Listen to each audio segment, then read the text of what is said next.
சுதந்திரமான பிளைன்ஃபீல்ட் கிறிஸ்தவ அறிவியல் தேவாலயத்திலிருந்து வாராந்திர பைபிள் பாடத்தை நீங்கள் கேட்கிறீர்கள். அது அமெரிக்காவின் பிளைன்ஃபீல்ட், நியூ ஜெர்சியில் அமைந்துள்ளது. மேலும் தகவலுக்கு எங்கள் வலைத்தளத்தை பார்வையிடவும். www.plainfieldcs.com. இது பாடம் ஞாயிற்றுக்கிழமை ஏப்ரல் 27, 2025. தலைப்ப: மரணத்திற்கு பிறகு சோதனை. கோல்டன் உரை. யோவான்: தேவன் நமக்கு நித்திய ஜீவனை தந்திருக்கிறார், இந்த ஜீவன் அவருடைய குமாரனில் இருக்கிறது. பொறுப்பு ரீதியான வாசிப்பு. யோவான், பேதுரு: நாம் ஒருவரிலொருவர் அன்பு கூற வேண்டுமென்பதே நீங்கள் ஆதி முதல் கேள்விப்பட்ட விசேஷமாயிருக்கிறது. நாம் சகோதரரிடத்தில் அன்பு கூறுகிறபடியால் மரணத்தை விட்டு நீங்கி ஜீவனுக்குட்பட்டிருக்கிறோம் என்று அறிந்திருக்கிறோம். சகோதரனிடத்தில் அன்பு கூறாதவன் மரணத்தில் நிலை கொண்டிருக்கிறான். தன் சகோதரனை பகைக்கிற எவனும் மனுஷ கொலைபாதகனாயிருக்கிறான்.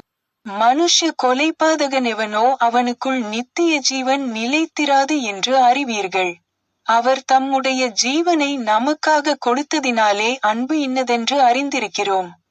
நாமும் சகோதரருக்காக ஜீவனை கொடுக்க கடனாளிகளாயிருக்கிறோம். இப்படியிருக்க கிறிஸ்து நமக்காக மாம்சத்திலே பாடுபட்டபடியால் நீங்களும் அப்படிப்பட்ட சிந்தையை ஆயுதமாக தரித்துக் கொள்ளுங்கள். எல்லாவற்றிற்கும் மேலாக ஒருவரிலொருவர் ஊக்கமான அன்புள்ளவர்களாயிருங்கள். அன்பு திரளான பாவங்களை மூடும். முறுமுறுப்பில்லாமல் ஒருவரையொருவர் உபசரியுங்கள். ஒருவன் போதித்தால் தேவனுடைய வாக்கியங்களின்படி போதிக்க கடவன். ஒருவன் உதவி செய்தால் தேவன் தந்தருளும் பெலத்தின்படி செய்யக்கடவன். எல்லாவற்றிலேயும் இயேசு கிறிஸ்து மூலமாய் தேவன் மகிமைப்படும்படியே செய்வீர்களாக. அவருக்கே மகிமையும் வல்லமையும் சதாகாலங்களிலும் உண்டாயிருப்பதாக. ஆமென். பாடம் பிரசங்கம். பைபிளிலிருந்து. யோவான்: உலகத்திலும் உலகத்திலுள்ளவைகளிலும் அன்பு கூறாதிருங்கள்.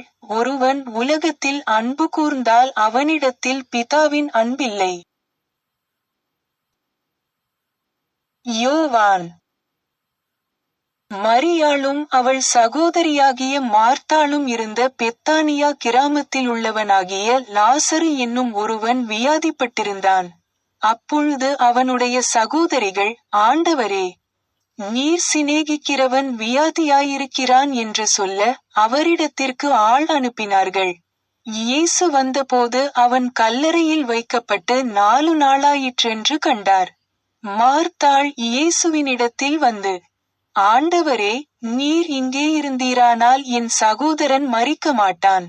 இப்பொழுதும் நீர் தேவனிடத்தில் கேட்டுக்கொள்ளுவதெதுவோ அதை தேவன் உமக்கு தந்தருளுவார் என்று அறிந்திருக்கிறேன் என்றாள். இயேசு அவளை நோக்கி, உன் சகோதரன் உயிர்த்தெழுந்திருப்பான் என்றார். இயேசு அவளை நோக்கி, நானே உயிர்த்தெழுதலும் ஜீவனுமாயிருக்கிறேன். என்னை விசுவாசிக்கிறவன் மரித்தாலும் பிழைப்பான். உயிரோடிருந்து என்னை விசுவாசிக்கிறவன் எவனும் என்றென்றைக்கும் மரியாமலும் இருப்பான். இதை விசுவாசிக்கிறாயா என்றார். அதற்கு அவள், ஆம் ஆண்டவரே, நீர் உலகத்தில் வருகிறவரான தேவகுமாரனாகிய கிறிஸ்து என்று நான் விசுவாசிக்கிறேன் என்றாள். அப்பொழுது மரித்தவன் வைக்கப்பட்ட இடத்திலிருந்த கல்லை எடுத்து போட்டார்கள். இயேசு தம்முடைய கண்களை ஏறெடுத்து, பிதாவே, நீர் எனக்கு செவி கொடுத்தபடியினால் உம்மை ஸ்தோத்திரிக்கிறேன். நீர் எப்பொழுதும் எனக்கு செவி கொடுக்கிறீர் என்று நான் அறிந்திருக்கிறேன். ஆனாலும் நீர் என்னை அனுப்பினதைச் சூழ்ந்து நிற்கும் ஜனங்கள் விசுவாசிக்கும்படியாக அவர்கள் நிமித்தம் இதைச் சொன்னேன் என்றார். அப்பொழுது மரித்தவன் வெளியே வந்தான். அவன் கால்களும் கைகளும் பிரேதச் சீலைகளினால் கட்டப்பட்டிருந்தது. அவன் முகமும் சீலையால் சுற்றப்பட்டிருந்தது. இயேசு அவர்களை நோக்கி, இவனை கட்டவிழ்த்து விடுங்கள் என்றார். அப்பொழுது மரியாளிடத்தில் வந்திருந்து இயேசு செய்தவைகளை கண்டவர்களாகிய யூதர்களில் அநேகர் அவரிடத்தில் விசுவாசமுள்ளவர்களானார்கள். அவர்களில் சிலர் பரிசேயரிடத்தில் போய் இயேசு செய்தவைகளை அவர்களுக்கு அறிவித்தார்கள். அந்நாள் முதல் அவரை கொலை செய்யும்படிக்கு ஆலோசனை பண்ணினார்கள். யோவான். பஸ்கா பண்டிகை வர 6 நாளைக்கு முன்னே இயேசு தாம் மரணத்திலிருந்து எழுப்பின லாசரு இருந்த பெத்தானியாவுக்கு வந்தார். அப்பொழுது யூதரில் திரளான ஜனங்கள் அவர் அங்கே இருக்கிறதை அறிந்து இயேசுவினிமித்தமாக மாத்திரமல்ல, அவர் மரித்தோரிலிருந்தெழுப்பின லாசருவை காணும்படியாகவும் வந்தார்கள். லாசருவினிமித்தமாக யூதர்களில் அநேகர் போய் இயேசுவினிடத்தில் விசுவாசம் வைத்தபடியால் பிரதான ஆசாரியர்கள் லாசருவையும் கொலை செய்ய ஆலோசனை பண்ணினார்கள். அப்பொழுது இயேசு அவர்களை நோக்கி, தன் ஜீவனை சிநேகிக்கிறவன் அதை இழந்து போவான். இந்த உலகத்தில் தன் ஜீவனை வெறுக்கிறவனோ அதை நித்திய ஜீவகாலமாய் காத்துக்கொள்ளுவான். அப்போஸ்தலருடைய நடபடிகள். ஜெபவேளையாகிய 9ஆம் மணி நேரத்திலே பேதுருவும் யோவானும் தேவாலயத்துக்கு போனார்கள். அப்பொழுது தன் தாயின் வயிற்றிலிருந்து சப்பாணியாய் பிறந்த ஒரு மனுஷனை சுமந்து கொண்டு வந்தார்கள். தேவாலயத்திலே பிரவேசிக்கிறவர்களிடத்தில் பிச்சை கேட்கும்படி நாடோறும் அலங்கார வாசல் எண்ணப்பட்ட தேவாலய வாசலண்டையிலே வைப்பார்கள். தேவாலயத்திலே பிரவேசிக்கப் போகிற பேதுருவையும் யோவானையும் அவன் கண்டு பிச்சை கேட்டான்.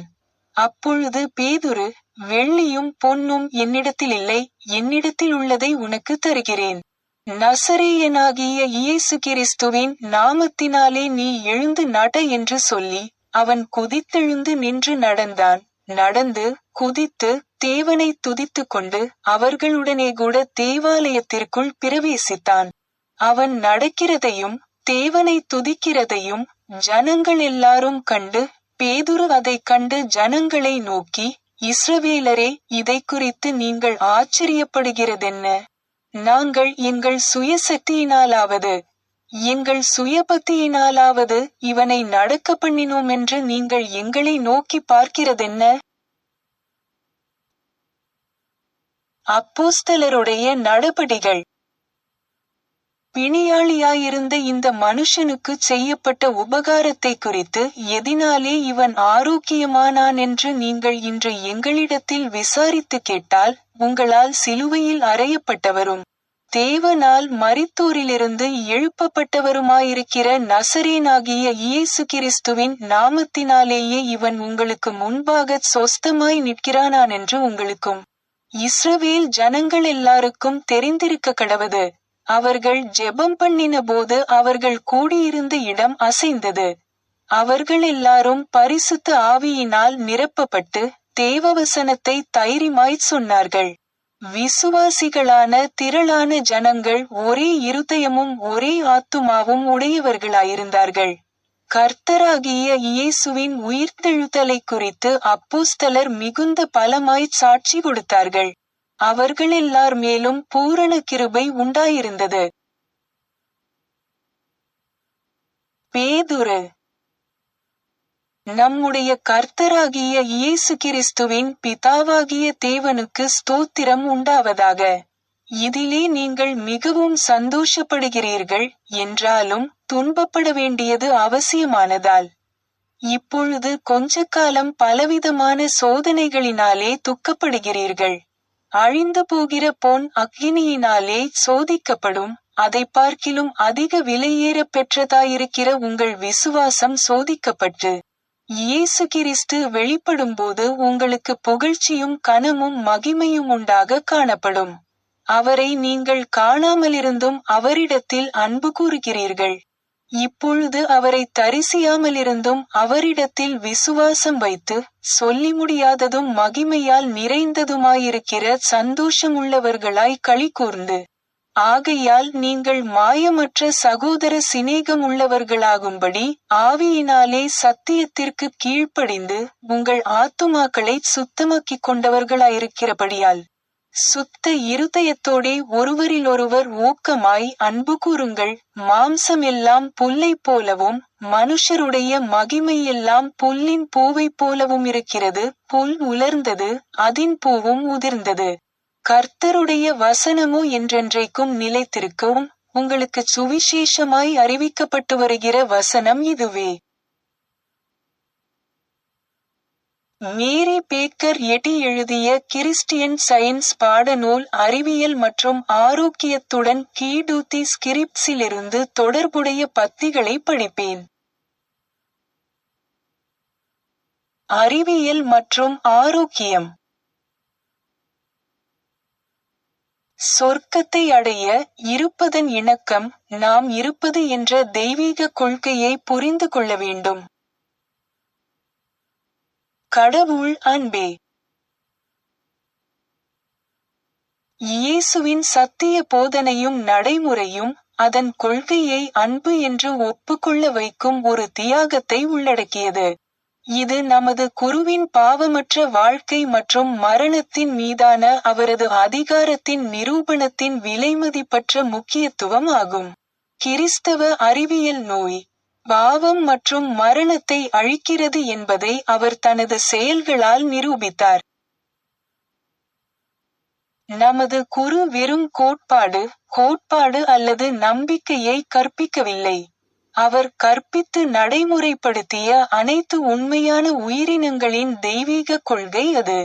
கிறிஸ்தவத்திற்கான அவரது ஆதாரம் மதம் மற்றும் வழிபாட்டின் வடிவம் அல்லது அமைப்பு அல்ல, மாறாக வாழ்க்கை மற்றும் அன்பின் இணக்கத்தை உருவாக்கும் கிறிஸ்தவ அறிவியல். உடல் என்பது ஆவி அல்ல என்று குரு தெளிவாக கூறினார். மேலும் அவர் உயிர்த்தெழுந்த பிறகு, அவர் மேலேறும் வரை அவரது உடல் மாறவில்லை என்பதை உடல் புலன்களுக்கு நிரூபித்தார், அல்லது வேறுவிதமாக கூறினால், ஆவி கடவுள் பற்றிய புரிதலில் இன்னும் உயர்ந்தார். இதை தாமஸை நம்ப வைக்க, இயேசு அவரை ஆணி அச்சுகளையும் ஈட்டி காயத்தையும் ஆராய வைத்தார். மரணமாக தோன்றிய பிறகு இயேசுவின் மாறாத உடல் நிலை, அனைத்து பொருள் நிலைமைகளுக்கும் மேலாக அவர் உயர்த்தப்பட்டது. இந்த உயர்வு அவரது பரமேறுதலை விளக்கியது. மேலும் கல்லறைக்கு அப்பால் ஒரு தகுதிகான் மற்றும் முற்போக்கான நிலையை சந்தேகத்திற்கு இடமின்றி வெளிப்படுத்தியது. இயேசு வழி, அதாவது அவர் எல்லா மனிதர்களுக்கும் வழியை குறித்தார். இயேசுவின் பூமிக்குரிய பதிவை மூடிய பரமேறுதல் என்று அழைக்கப்படும் அவரது இறுதி ஆர்ப்பாட்டத்தில், அவர் தனது சீடர்களின் உடல் அறிவை விட உயர்ந்தார், மேலும் பொருள் புலன்கள் அவரை இனி பார்க்கவில்லை. இயேசு மற்றவர்களுக்கான பாதையை வரைந்தார். தெய்வீக அன்பின் ஆன்மீக கருத்தான கிறிஸ்துவை அவர் வெளிப்படுத்தினார். பாவம் மற்றும் சுயத்தின் நம்பிக்கையில் புதைந்து, இன்பத்திற்காகவோ அல்லது புலன்களின் திருப்திக்காகவோ மட்டுமே வாழ்ந்து வருபவர்களுக்கு, அவர் சாராம்சத்தில் கூறினார், நீங்கள் கண்களைக் கொண்டிருக்கவில்லை, காதுகளைக் கொண்டிருக்கவில்லை. நீங்கள் புரிந்து கொண்டு மனந்திரும்பக்கூடாது, நான் உங்களை குணப்படுத்தக்கூடும். பொருள் புலன்கள் சத்தியத்தையும் அதன் குணப்படுத்தும் சக்தியையும் மூடிவிடுகின்றன என்று அவர் கற்பித்தார். நமது எஜமானர் தனது அங்கீகரிக்கப்படாத மகத்துவத்தின் கேலிக்கூத்தை சாந்தமாக எதிர்கொண்டார். அவர் பெற்ற இத்தகைய அவமானங்கள், அவரது சீடர்கள் கிறிஸ்தவத்தின் கடைசி வெற்றி வரை நிலைத்திருப்பார்கள். அவர் நித்திய மரியாதைகளை வென்றார். அவர் உலகம், மாம்சம் மற்றும் அனைத்து பிழைகளையும் வென்று, அதன் மூலம் அவற்றின் ஒன்றுமில்லாத தன்மையை நிரூபித்தார். பாவம், நோய் மற்றும் மரணத்திலிருந்து முழுமையான இரட்சிப்பை அவர் செய்தார். நமக்கு கிறிஸ்து, சிலுவையில் அறையப்பட்டவர் தேவை. எல்லா பிழைகளும் அழிக்கப்படும் வரை நமக்கு சோதனைகள் மற்றும் சுய மறுப்புகள், அதேபோல் மகிழ்ச்சிகள் மற்றும் வெற்றிகள் இருக்க வேண்டும். சோதனைகள் மனிதர்களுக்கு ஒரு பொருள் சார்ந்த கோலை, அதாவது இதயத்தை துளைக்கும் ஒரு உடைந்த நாணலை சாய்ந்து கொள்ள கற்றுக் கொடுக்கின்றன.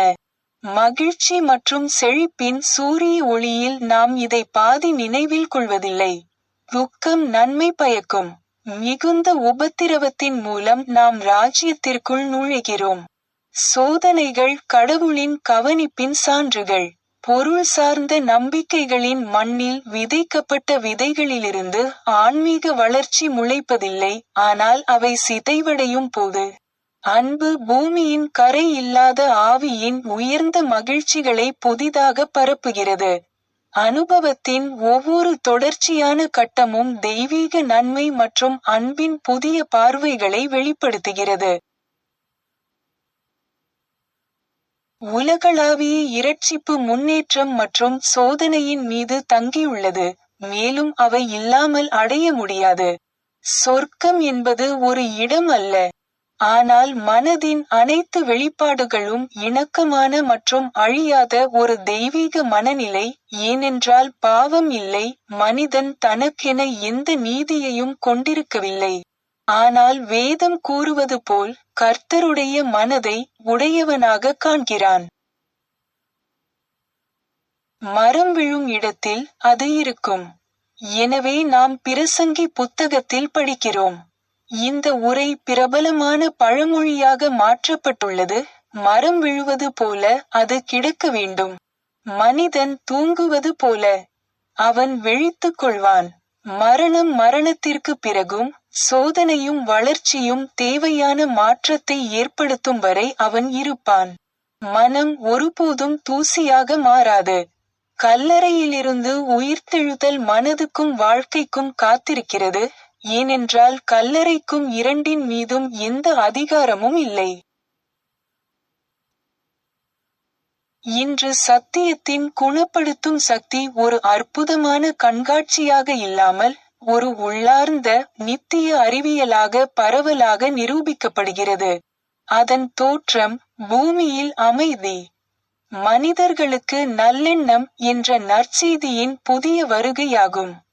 எஜமானரால் வாக்குறுதியளிக்கப்பட்டபடி இந்த வருகை மனிதர்களிடையே ஒரு நிரந்தர விநியோகமாக அதை நிறுவுவதற்காக உள்ளது.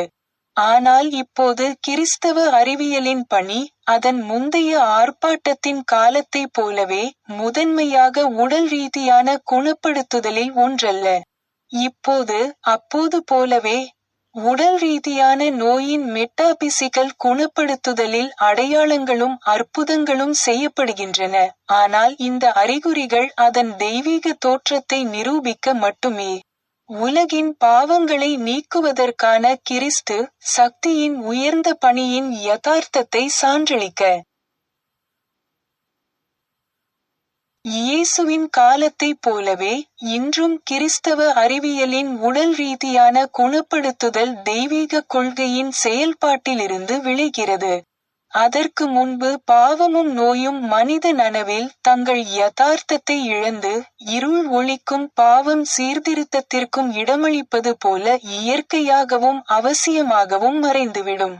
அப்போது போலவே இப்போதும் இந்த மகத்தான செயல்கள் இயற்கைக்கு அப்பாற்பட்டவை அல்ல, மாறாக மிகவும் இயற்கையானவை. அவை இம்மானுவேலின் அடையாளம், அல்லது கடவுள் நம்முடன் இருக்கிறார், மனித நனவில் எப்போதும் இருக்கும் ஒரு தெய்வீக செல்வாக்கு.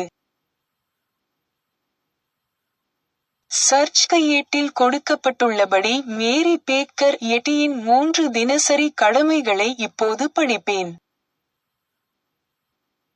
தினசரி ஜெபம். ஒவ்வொரு நாளும் ஜெபிப்பது இந்த திருச்சபையின் ஒவ்வொரு உறுப்பினரின் கடமையாகும். உம்முடைய ராஜ்யம் வா, தெய்வீக சத்தியம், வாழ்க்கை, அன்பு ஆகியவற்றின் ஆட்சி என்னுள் நிலை பெறட்டும். எல்லா பாவங்களையும் என்னிடமிருந்து விலக்கட்டும். உம்முடைய வார்த்தை எல்லா மனிதர்களிடமும் பாசத்தை வளப்படுத்தி அவற்றை ஆளட்டும். நோக்கங்கள் மற்றும் செயல்களுக்கான விதி. தி மதர் சர்ச்சின் உறுப்பினர்களின் நோக்கங்கள் அல்லது செயல்களை விரோதமோ அல்லது தனிப்பட்ட இணைப்போ தூண்டக்கூடாது. அறிவியலில் தெய்வீக அன்பு மட்டுமே மனிதனை ஆளுகிறது. ஒரு கிறிஸ்தவ விஞ்ஞானி அன்பின் இனிமையான வசதிகளையும் பாவத்தை கண்டிப்பதிலும் உண்மையான சகோதரத்துவம், தொண்டு, மன்னிப்பு ஆகியவற்றிலும் பிரதிபலிக்கிறார். இந்த திருச்சபையின் உறுப்பினர்கள் தினந்தோறும் கவனித்து, எல்லா தீமைகளிலிருந்தும் தீர்க்கதரிசனம், தீர்ப்பு, கண்டனம், ஆலோசனை, செல்வாக்கு செலுத்துதல் அல்லது தவறாக செல்வாக்கு செலுத்துதல் ஆகியவற்றிலிருந்து விடுவிக்கப்பட வேண்டும். கடமைக்கு விழிப்புணர்வு. ஆக்கிரமிப்பு மனநல ஆலோசனைகளுக்கு எதிராக தினமும் தன்னை தற்காத்துக் கொள்வது இந்த திருச்சபையின் ஒவ்வொரு உறுப்பினரின் கடமையாகும். மேலும் கடவுளுக்கும் அவரது தலைவருக்கும் மனிதகுலத்திற்கும் அவர் செய்ய வேண்டிய கடமையை மறக்கவோ புறக்கணிக்கவோ கூடாது. அவருடைய கிரியைகளால் அவர் நியாயந்தீர்க்கப்படுவார், நியாயப்படுத்தப்படுவார் அல்லது கண்டிக்கப்படுவார்.